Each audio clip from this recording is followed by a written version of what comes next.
Hello, everybody. Welcome to Talk About Houses. I'm Todd. I'm Juana. Okay, so today we're going to talk about what percentage of homes in Las Vegas are owner-occupant versus renter. Okay. And then what percentage of all homes are owned free and clear. Okay. Okay, so let's start with the national numbers. Okay. 42% of all homes nationwide are owned free and clear. Woo-hoo! That's the whole country. So that's Yes. California to Maine and everywhere in between. Yep, that's Hawaii, awesome. Alaska. That is completely awesome. Now remember, this is made up of owner-occupants like you and I. This is made up of people who own rental properties. This is made up of institutional investors. So everybody is in that mix of that 42%. Now, we know there's 140 or so million homes in the U.S. I don't know that we know what number are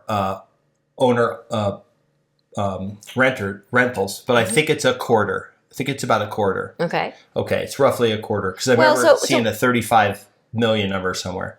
Right. So we know that the people who are owner-occupants in the U.S. are about 65% are homeowners. So that leaves with about 35% rentals. Right. Okay. Yeah, but remember, some of those people live in apartments. That's true. Okay, so, all right. So here's what I want you guys to guess. Put it in the comments before we do this. The two things. 42% is the national number. I want you to guess what Vegas's number is. Okay. So are we 38%? Are we 70%? Like, what number do you think homes in Las Vegas, we're going to call it Clark County because I pulled Clark County data, okay, are owned free and clear? Okay, so this is single-family homes, and you've got like 5 seconds. 5, 4, 3, 2, 1. No. Let's go. No. Okay, that's the first one I want you to put. Okay. The second one I want you to put is what percentage of single family homes, and we're not counting condos, are rentals.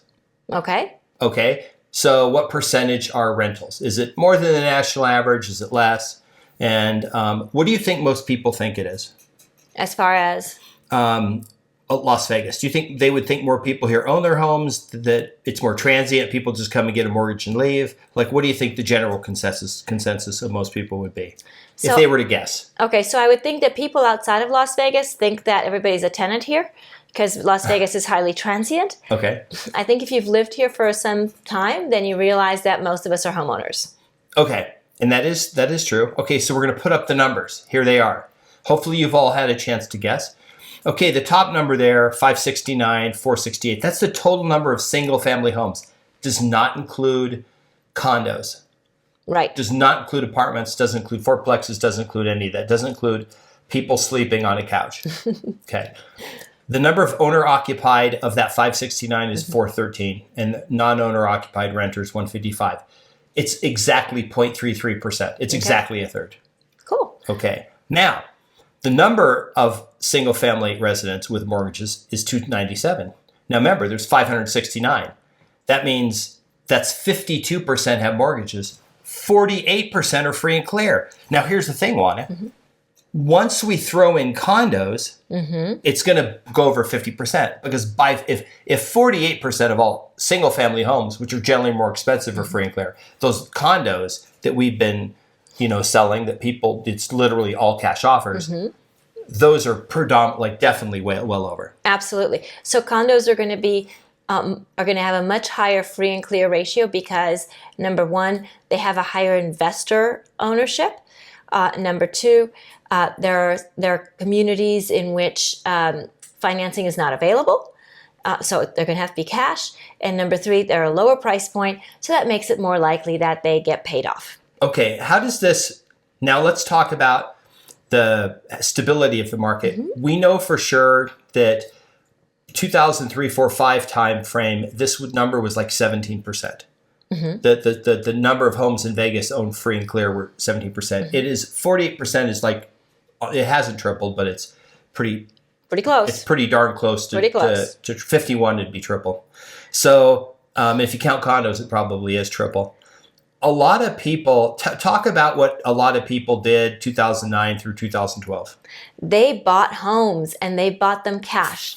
They bought them cash for a couple of reasons. First of all, sometimes the homes were so inexpensive that they could not get a loan on them. So lenders had a threshold that if the loan was under $60,000 or less, they couldn't do it. So those were purchase Wasn't free even and worth clear. their time to Right. do the loan. They were purchase free and clear. Certainly the ones that were, in the $100,000 range, they're paid off by now because, they were really inexpensive.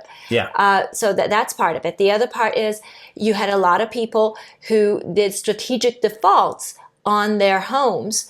Those got foreclosed, but while they were not making those payments, they were pocketing the cash. So then when they came back to market to buy a house, because they had a foreclosure, they could not purchase with a loan. So they had to buy cash. So those were things that went into that. The other thing is, again, the homes were so inexpensive. Lots of investors came in and purchased homes cash. We also know that the people with mortgages, it doesn't just go from 48% free and clear.